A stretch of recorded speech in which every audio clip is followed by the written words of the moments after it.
बिस्मिल्लाहिर्रहमानिर्रहीम।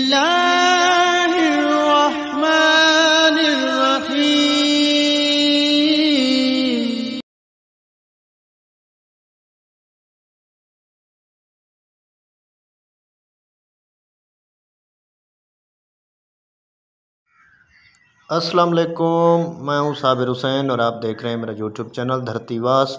उम्मीद करता हूं कि सब दोस्त भाई खैर खैरियत से होंगे। मैं भी अल्लाह के फजल व करम से बिल्कुल ठीक हूं। दोस्तों, हमेशा की तरह मेरी आप लोगों से रिक्वेस्ट है, मेरे चैनल को सब्सक्राइब करें, मुझे सपोर्ट करें। मैं आपकी मोहब्बतों का बेहद मशकूर रहूँगा। अल्लाह ताला आप सब को अपनी हिफ्ज़ व अमान में रखे।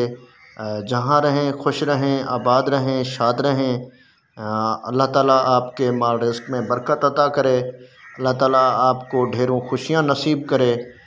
दोस्तों, मुझे आप लोगों की मदद की ज़रूरत है, सपोर्ट की ज़रूरत है। मेहरबानी फरमाकर मेरे चैनल को सब्सक्राइब करें, मेरे वीडियोज़ को शेयर करें। आज मैं मौजूद हूँ मुल्तान में, तो मैंने सोचा कि दोस्तों के साथ भी मुल्तान के मनाज़िर शेयर करूं, दिखाऊं। दोस्तों, ये मुल्तान का जो मेरा टूर है, विज़िट है, ये 3 वीडियोस पर मुश्तमिल होगा। आप लोग हर मेरी वीडियो को देखें, इंशाल्लाह आपको मज़ा आएगा। आइए मेरे साथ, आज आपको मुल्तान की सैर कराते हैं।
दोस्तों, मुझे उम्मीद है कि आप लोगों को मेरी ये वीडियो अच्छी लगी होगी। अगर मेरी वीडियो आप लोगों को अच्छी लगती है तो मेरे चैनल को सब्सक्राइब करें, दोस्तों के साथ शेयर करें, अच्छे अच्छे कमेंट्स करें। मैं आपकी मोहब्बतों का बेहद मशकूर रहूँगा। आज की जो वीडियो है, हम लोग जा रहे हैं शाहरुख ने आलम के मज़ार पे हाज़िरी देने। वहाँ पे हम लोग फ़ातिहा पढ़ेंगे। दोस्तों, अगर मेरी वीडियो अच्छी लगी हो तो मेरे चैनल को सब्सक्राइब करें। मैं आपकी मोहब्बतों का बेहद मशकूर रहूँगा। अल्लाह ताला आप सबको अपनी हिफ्ज़ व अमान में रखे। अल्लाह ताला आप सबका हामी और नासिर हो। शुक्रिया।